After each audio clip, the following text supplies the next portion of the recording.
আসসালামু আলাইকুম, কেমন আছেন সবাই? আজকে আমরা সূর্যের আলোতে ডিম ভেজে দেখব।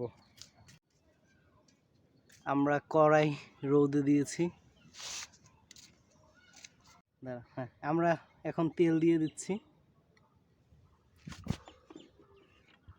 আমরা অনেকক্ষণ রেখে দিয়েছিলাম, এখন আমরা ডিম দেব।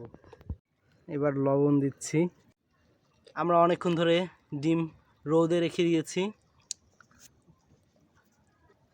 দেখা যাচ্ছে ডিম রোদের তাপে আস্তে আস্তে ভাজা হচ্ছে। রোদের তাপে আমি এখানে থাকতে পারছিলাম না, তাই আমি ডিমটিকে এক ঘন্টার জন্য রেখে চলে গিয়েছিলাম। তো আবার ফিরে আসলাম। এখন ডিমটিকে উল্টে নিলাম। দেখা যাচ্ছে ডিমটি অনেক সুন্দরভাবে ভাজা হয়েছে, যা বিশ্বাস করতে পারছিলাম না। এখন আমি ডিম আপনাদেরকে খেয়ে দেখাচ্ছি। এখন আমি আপনাদেরকে ডিম খেয়ে দেখাবো।